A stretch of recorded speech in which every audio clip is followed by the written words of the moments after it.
अब आपको जल्दी से आंध्र प्रदेश की विधानसभा का सीट समीकरण बता देते हैं। जरा ध्यान से देखिएगा।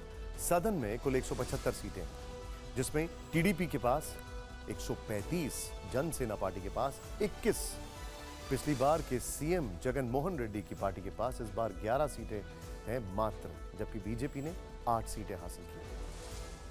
सुबह आंध्र प्रदेश में शपथ ग्रहण हुआ तो शाम को ओडिशा में नए सीएम को शपथ दिलाई गई।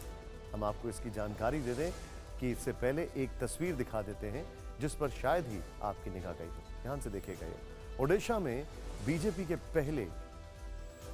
के पहले मुख्यमंत्री मोहन मांझी ने आज शपथ लेने से पहले नवीन पटनायक से मुलाकात की।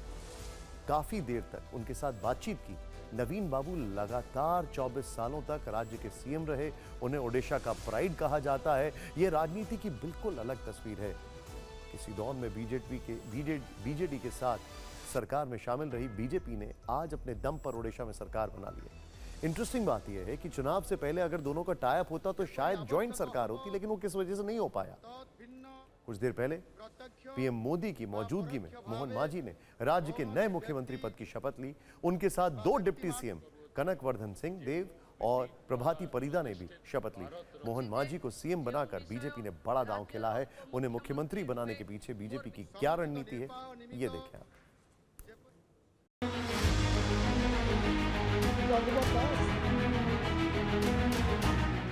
मोहन मांझी के मुख्यमंत्री बनते ही ओडिशा में बीजेडी के 25 साल के शासन का अंत हुआ और बीजेपी की सत्ता शुरू हो गई। ये पहली बार है जब पूर्व के तटीय राज्यों में कहीं बीजेपी का मुख्यमंत्री बना है। 2014 में पीएम मोदी की लहर के बावजूद ओडिशा विधानसभा चुनाव में बीजेपी 147 सीटों में से सिर्फ 10 सीटें जीत सकी थी, जबकि 2024 में बीजेपी ने 78 सीटें जीती हैं। यानी बीजेपी को 10 साल में 68 सीटों का फायदा हुआ। 2024 के लोकसभा चुनाव में भी ओडिशा में बीजेपी ने 21 में से 20 सीटें जीती हैं। तटीय इलाकों के जो नतीजे आए उसे देखकर पता चलता है कि इस बार कैसे ओडिशा ने बीजेपी को कोस्टल इलाके का चुनावी चैंपियन बना दिया।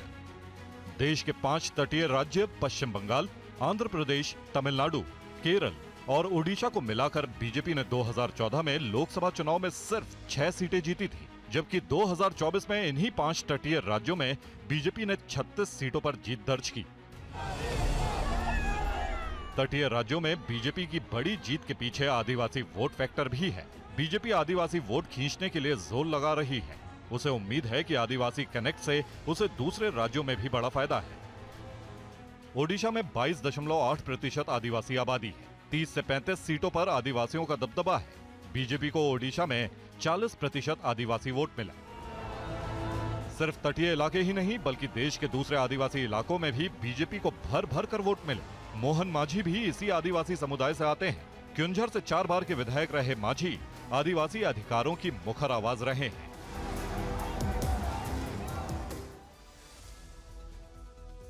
मोहन मांझी को मुख्यमंत्री बनाने का मकसद सिर्फ ओडिशा नहीं बल्कि दूसरे राज्यों में भी आदिवासी वोट बैंक में पकड़ को मजबूत करना है।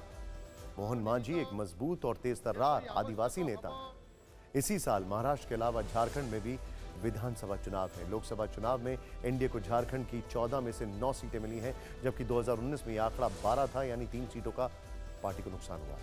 इस बार आदिवासी बहुल सीटें दुमका, खूंटी, लोहरदगा और सिंहभूम इंडिया गठबंधन से बीजेपी हार गई।